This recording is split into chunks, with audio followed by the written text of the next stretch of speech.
Hello friends, कैसे हैं? बढ़िया, मस्त। चलिए, मस्त हैं आप तो खुश तो रहना चाहिए, लेकिन मार्केट नहीं रहने दे रही। आज मैं आपके साथ इस वीडियो के अंदर जो बात कर रहा हूँ वो बात करूँगा बजाज फाइनेंस के बारे में। शीर्षक पे टेंशन मत लेना, शीर्षक पे कुछ भी लिखा हो सकता है, धमाकेदार रिजल्ट भी लिखा हो सकता है। आपको एक बात बताऊंगा, मैं पहले बजाज फाइनेंस का एनालिसिस करने से पहले मैं पहले बजाज फाइनेंस की और जो इसके ग्रुप की जो कंपनीज हैं उनका एक पैटर्न बताऊंगा, होल्डिंग पैटर्न। यहाँ से ना आपको बहुत बड़ा आइडिया मिलेगा, और अगर आप डायरेक्टली इन्वॉल्व नहीं होना चाहते ज़्यादा रिस्क के साथ, तो आप जो है लो रिस्क में भी जो है काम कर सकते हैं, वो भी बताऊंगा मैं इसमें, कि बजाज फाइनेंस का आपको आनंद भी मिल जाए और थोड़ा सा आनंद भी कम मिले और रिस्क भी थोड़ा कम हो। तो देखिएगा, बजाज फाइनेंस जो है एक प्रोफेशनली मैनेज्ड कंपनी है, इसमें कोई डाउट नहीं है। और अगर पिछले 10 साल के अंदर देखें तो इंडिया की अगर फास्टेस्ट ग्रोइंग कंपनीज के अंदर भी अगर हम बात करें तो बजाज फाइनेंस का नाम जरूर आएगा और टॉप 5 में आएगा। तो सिंपल सी बात यह है कि ये ऐसी कंपनीज हैं जिन्होंने वेल्थ क्रिएट की है अपने शोल्डर्स के लिए over a longer period of time. But अभी खराब समय चल रहा है इनके बिजनेस के लिए, और वो कोविड-19 की प्रॉब्लम की वजह से है। और दूसरा रीजन है कि इनका जो काफी बड़ा मेजर पोर्शन ऑफ लोन जो है वो अनसिक्योर्ड लोन है। तो मैं किसी भी तरीके की बाय या सेल रिकमेंडेशन नहीं कर रहा हूं बजाज फाइनेंस के अंदर, पहली बात तो आप ये समझ लीजिएगा, ठीक है जी। क्योंकि आपको जो मैं एनालिसिस करूंगा आप सोचोगे सर ने तारीफ कर दी, भाई साहब खरीदना है। थोड़ी सी मैंने नेगेटिविटी बता दी किसी शेयर के बारे में, आपको लगता है बेचना है। भैया नहीं, ऐसा नहीं होता है। एनालिसिस करना होता है। भाव जो है वो भगवान है। आपको सोना 1 लाख रुपए का तोला मिलेगा तो भाई साहब महंगा है। अभी 45,000 का भाव है, वो 35,000 मिलने लग जाए तो बढ़िया है। तो सिंपल सी भाव है। जो भाव भी होता है वो देश काल परिस्थिति, यानी कि कंट्री, सरकमस्टांसेस, समय, सब चीज़ों पर डिपेंड करता है। वही सब रोज हमारे स्टॉक मार्केट में रोज भाव क्यों बदलते हैं? क्योंकि परिस्थितियां बदलती हैं। और जो स्टॉक मार्केट है वो एक डायनामिक चीज है, वहां पे सबका असर होता है। पॉलिटिक्स का भी असर होता है, डाउ जोन्स का भी असर होता है, आजकल नहीं हो रहा वो बात अलग है। और कैश का, लिक्विडिटी का भी असर होता है। उस कंपनी स्पेसिफिक न्यूज का भी होता है। कंपनी को डायरेक्टर छोड़ के चला गया उसका भी होता है। कोई बड़ा इन्वेस्टर उस कंपनी में आ गया उसका भी होता है। पॉलिटिकल स्टेबिलिटी ना रहे उसका भी होता है। कंपनी के रॉ मटेरियल पे कोई प्रॉब्लम आ जाए उसका भी हो सकता है। देश विदेश में कोई समस्या होती है उसका भी हो सकता है। उसका कस्टमर इंसॉल्वेंट हो जाए उसका भी होता है। उसकी सब्सिडरी में आग लग जाए उसका भी होता है। मल्टीपल रीजंस है। तो ये ध्यान रखिएगा, आप जब इक्विटी में निवेश करते हैं तो आप एक रिस्क क्लास के अंदर आ रहे हो, यानी कि जो सबसे हाई रिस्क होता है वो बिजनेस करने में होता है। अगर आप अपनी दुकान खोली भाई साहब, बहुत सारे आप अपने अड़ोस पड़ोस में देखते हैं, बहुत सारी दुकानें खुलती हैं, थोड़े दिन बाद बंद भी हो जाती हैं। तो वो बिजनेसेस हैं भाई साहब, जो बंद हो गए बिजनेसेस वो क्या हो गया? वहां मान लो आपने उसके साथ पैसा लगाया होता, शेयर लगाया होता, आप उसमें मालिक बने होता, भाई साहब आपका पैसा डूब जाता। तो सिंपल सी बात है। तो स्टॉक मार्केट में ये प्रिंसिपल आपको ध्यान रखना पड़ेगा। आप लोग बिजनेस में इन्वेस्ट कर रहे हैं। तो आइएगा मुद्दे की बात करते हैं। तो कुछ सीख देते हुए आपके साथ बात कर दूं, Bajaj holdings and investment limited जो इनकी होल्डिंग कंपनी है, सबसे पहले देखिएगा उसका स्ट्रक्चर क्या है। वो जो कंपनी है वो ध्यान से समझिएगा आपको कि वो जो कंपनी है यहाँ पे, ये जो बजाज होल्डिंग्स है ये इनकी होल्डिंग कंपनी है। इस कंपनी ने 39.16% हिस्सा ले रखा है बजाज फिनसर्व में। जो बजाज फिनसर्व है वो वास्तव में होल्डिंग कंपनी है बजाज फाइनेंस की। और दूसरा जो हिस्सा है इस बजाज होल्डिंग के पास वो बजाज ऑटो लिमिटेड के अंदर है, जिसके अंदर वो मोटरसाइकिल वाला बिजनेस है। तो स्कूटी वगैरह, स्कूटर वगैरह आजकल तो वो भी बना रहे हैं। तो वो जो बिजनेस है वो इधर चला गया, शिफ्ट हो गया। अब ये जो बिजनेस है ये होल्डिंग के पास ये दूसरा बिजनेस है। तो सिंपल सी बात है, होल्डिंग के पास दो बिजनेस है। अब होल्डिंग के बाद जो बजाज फिनसर्व है इसका जो मेजर पोर्शन है वो 3 सेगमेंट में है: general insurance business, life insurance business और बजाज फाइनेंस। तो ये जो अपना काम करता है ये 3 तरीके से काम करता है। और बजाज फाइनेंस के भी आप ऑफिस में जाओगे तो आपको बजाज फिनसर्व के स्टिकर्स लगे हुए मिलेंगे, बजाज फिनसर्व लिखा हुआ मिलेगा। इवन जो आज अभी इन्वेस्टर प्रेजेंटेशन देख रहे हैं, इस इन्वेस्टर प्रेजेंटेशन में भी सेम जो है बजाज फिनसर्व का नाम आपको नजर आएगा। तो ये जो बजाज फिनसर्व है वो इसकी होल्डिंग कंपनी है, जो बजाज फाइनेंस लिमिटेड, जिसका आज हम एनालिसिस करेंगे। और इसका काम जो है उधार देने का है। हालांकि बजाज फाइनेंस ने भी 2 सब्सिडरी कंपनी बना ली हैं 100%, हालांकि इनके बिजनेस बड़े नहीं है, जिसमें एक हाउसिंग फाइनेंस का बिजनेस है और एक सिक्योरिटीज वाला ब्रोकिंग वाला बिजनेस है। तो बजाज फाइनेंस की जो सिस्टर कंसर्न है, हम ये कह सकते हैं जो दूसरी बहन है, वो बजाज अलायंस लाइफ इंश्योरेंस है और बजाज इंश्योरेंस। तो इसमें 74% और 52% इसमें ये सब हिस्सा बजाज फिनसर्व के पास है। तो देखिएगा, अगर आपको बजाज फाइनेंस में थोड़ा सा रिस्क लगता है, मैं आपको सिंपल सी बात बताता हूँ, तो बजाज फाइनेंस का बिजनेस आपको बजाज फिनसर्व के थ्रू ज्यादा अच्छे से प्ले कर सकते हो। उसमें आपको लाइफ इंश्योरेंस का बिजनेस भी मिल जाएगा, जनरल इंश्योरेंस भी मिल जाएगा और ये फाइनेंस वाला बिजनेस। तो बजाज फिनसर्व का जो प्ले है, मैं आपको एक सिंपल सी बात भाषा में बात बताऊं, तो बजाज फिनसर्व का जो बिजनेस है वो सिंप्लीफाइड है, लो रिस्क है। तो सिंपल सी बात है कि जो इंश्योरेंस बिजनेस का रिस्क है वो इधर डाइवर्सिफाई हो रहा है, और अगर आपको इसमें से भी कम रिस्क लेना है तो आप इसमें भी निवेश ना करें, आप बजाज होल्डिंग में निवेश कर दें। वहां पे आपको ऑटो का बिजनेस भी मिल जाएगा, फिनसर्व भी मिल जाएगा, फाइनेंस भी, मतलब ये तीनों तो मिल ही जाएंगे, सिक्योरिटीज भी, सारे बिजनेस मिल जाएंगे। लेकिन आप प्योरली लैंडिंग बिजनेस में अगर आते हैं तो बजाज फाइनेंस लिमिटेड है। तो मैं आपको इसका स्ट्रक्चर आपको बताने का जो सीधा पर्पस था वो ये था कि किस तरीके से कंपनियों का स्ट्रक्चर है। अब स्ट्रक्चर के बाद आगे बात करते हैं कि ये बजाज फिनसर्व लिखा हुआ मिल रहा है आपको, लेकिन ये 3 बजाज फिनसर्व के 3 बिजनेसेस हैं। ये बजाज फिनसर्व जो है ये फाइनेंस के थ्रू करती है, जो बजाज फिनसर्व का लोगो है वो बजाज फाइनेंस के लिए यूज होता है। बजाज अलायंस जो है वो जनरल इंश्योरेंस के लिए भी है और लाइफ इंश्योरेंस के बिजनेस के लिए भी है। तो इस तरीके के ये जो बिजनेसेस हैं इनके अंदर ये काम करती है। ये कंपनियां, ये दोनों कंपनियां भी जो जनरल इंश्योरेंस की हैं और लाइफ इंश्योरेंस की बेहतरीन कंपनियां हैं अपने आप में, इनमें भी काफ़ी अच्छी ग्रोथ है। लेकिन क्योंकि ये लिस्टेड नहीं है, तो अगर आप लिस्टेड, कभी हो सकता है कि बजाज फिनसर्व इनको लिस्ट करा ले, वो अलग बात है। तो ये किस तरीके से काम करते हैं, और इसमें एक सबसे खास बात क्या है कि बजाज फाइनेंस, एक सबसे खास बात जो लिखी है कि रिटर्न ऑन इक्विटी 19 to 21% आ रही है इसकी लॉन्ग टर्म के अंदर। हालांकि अभी थोड़ी सी पेन में है, इसीलिए मैं रिजल्ट एनालिसिस करने से पहले आपके साथ ये सारी बातें आपके साथ शेयर कर रहा हूँ, जिससे कि आपको एनालिसिस अच्छा समझ। ये इसके बड़े इन्वेस्टर्स हैं जो जो यहाँ पे, क्योंकि ब्लैक स्क्रीन के ऊपर उन्होंने इन्वेस्टर प्रेजेंटेशन दिया तो आपको शायद थोड़ा कम दिख रहा होगा। बजाज फिनसर्व मैंने आपको बता दी गवर्नमेंट ऑफ सिंगापुर है, जिसके पास 4.5% होल्डिंग है। महाराष्ट्र स्कूटर्स जो इनकी ग्रुप कंपनी है 3.515 है, और इसी तरीके से और बहुत सारी जो कंपनीज हैं उनकी भी इन्वेस्टमेंट है। तो मेजर ये 3 क्लाइंट है जिनके पास जो है तो 3 और 4 7 और 52, तो करीबन 61 to 62% के आसपास जो है। बाकी कुछ म्यूचुअल फंड्स हैं, लाइफ इंश्योरेंस कंपनीज हैं, एसबीआई का इक्विटी हाइब्रिड फंड है, एक्सिस ब्लू चिप फंड है, उन कंपनीज के पास जो इसकी इन्वेस्टमेंट। और even people's bank of China, देखिए हालांकि गवर्नमेंट ने इसके ऊपर रिस्ट्रिक्शंस लगा दी हैं, नहीं तो भाई साहब ये जो प्राइस आता है ना बजाज फाइनेंस का, इस प्राइस के आने से पहले ये पीपल्स बैंक ऑफ चाइना खरीद लेता।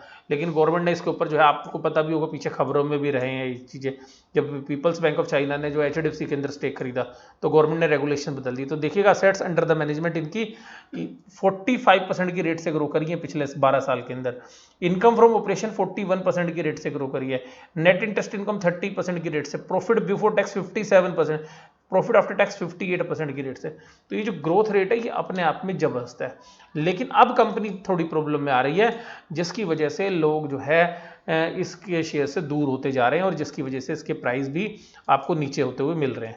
अब हम बात करते हैं इसके बिजनेस के बारे में। तो आप लोग जानते हैं कि इसका जो शेयर प्राइस है वो 2000 के नीचे चल रहा है अभी, और 2000 के आसपास मान लेते हैं हम कि 2000 के आसपास है। अब ये इनका पूरा बिजनेस है, देखिएगा ये जो बिजनेस है स्टैंड अलोन रिजल्ट्स है। स्टैंड अलोन का मतलब खाली फाइनेंस का, जो 2 सब्सिडरीज जो मैंने आपको बताई थी सिक्योरिटीज वाली और जो हाउसिंग फाइनेंस है वो नहीं है, पर वो ज़्यादा बड़े बिजनेस नहीं है, तो मैं यहीं से जो है आपके साथ बात करूँगा, हालांकि वहाँ से भी थोड़ी अर्निंग आई है।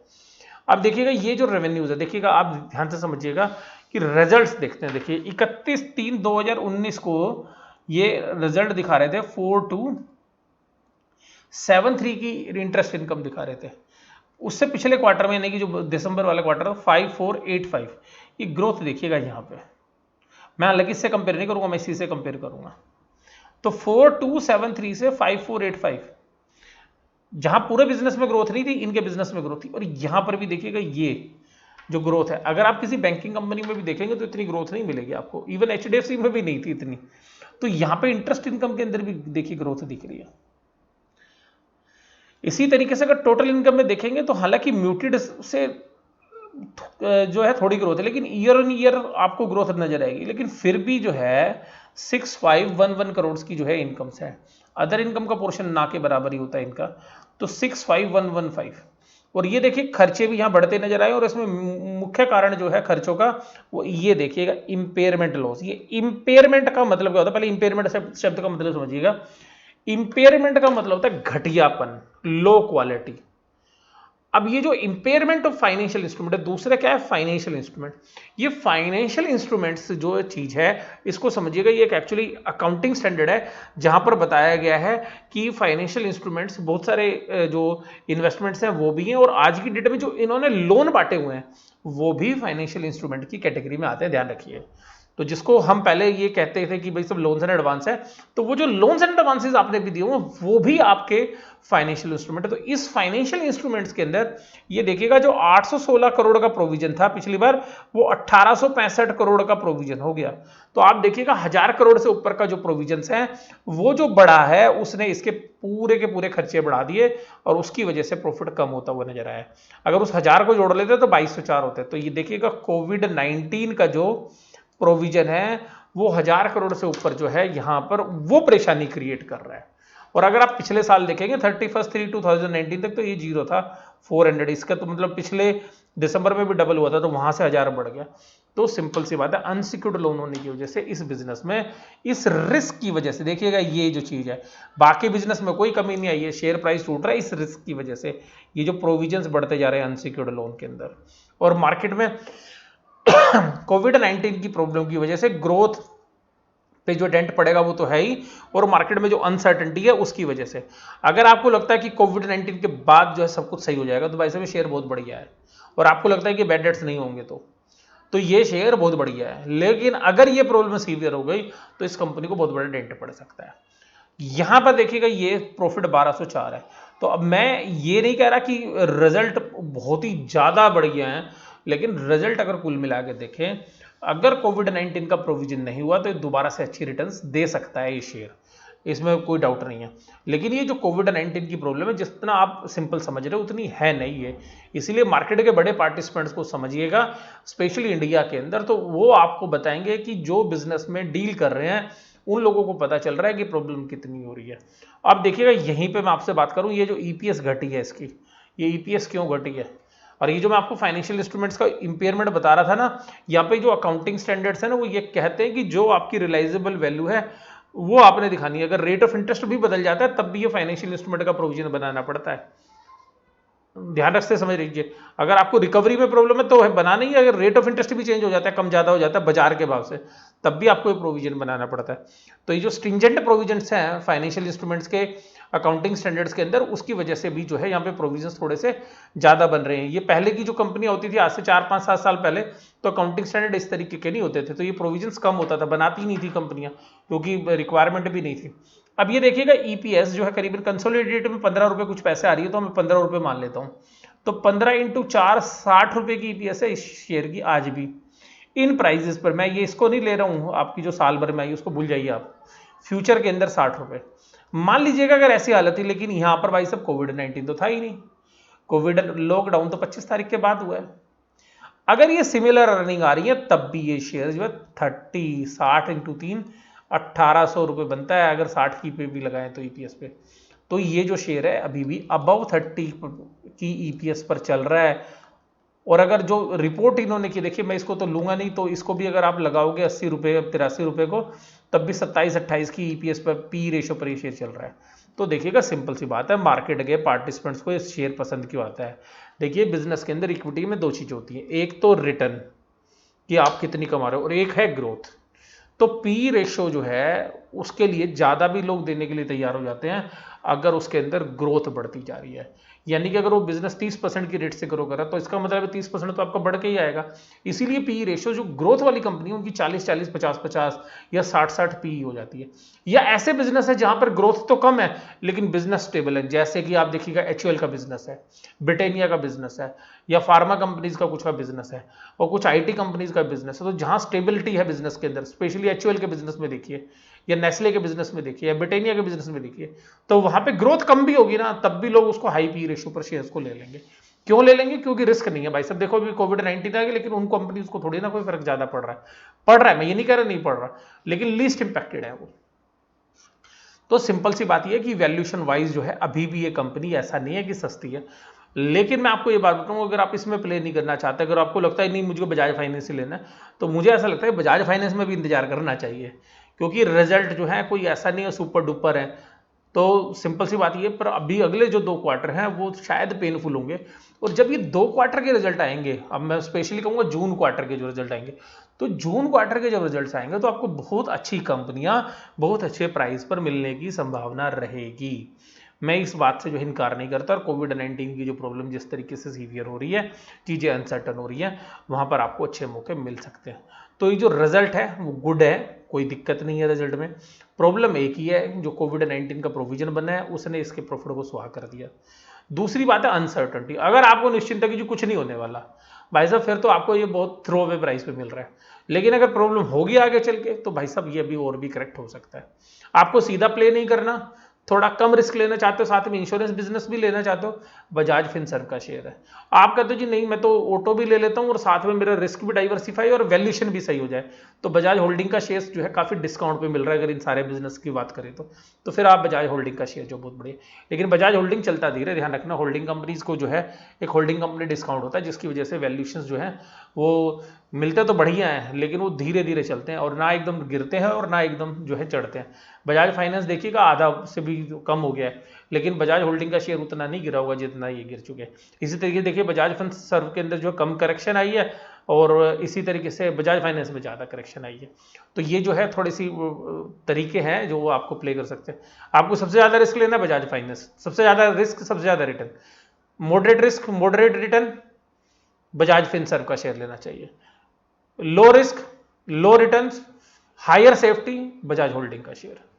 और जो भाई साहब इन सब के बावजूद भी जो इक्विटी मार्केट का रिस्क है वो तो रहेगा रहेगा, ये मत सोचिए, क्योंकि जो इक्विटी है वो होती है रिस्क क्लास है, रिस्क असेट से। और मैं हमेशा अपनी वीडियो में बात करता रहता हूँ, आज भी मैंने आपके साथ बात की। वीडियो कैसी लगी जरूर से जरूर बताते रहिए। जब वीडियो अच्छी लगे तो लाइक लगाइए, खराब लगे डिसलाइक लगाइए, ठीक है। वीडियो पर देखते रहिए, अच्छी लगे तो जो है मैं आपको फिर बोल रहा हूँ लाइक लगाइएगा, थम्स अप कर दीजिएगा, कमेंट भी लिख दीजिए एक अच्छा सा, ठीक है जी। अच्छी लगे तो, खराब लगे तो खराब कमेंट लिख देना। वीडियो मैं यहीं पे समाप्त कर रहा हूँ। वीडियो देखने के लिए धन्यवाद, थैंक यू वेरी मच।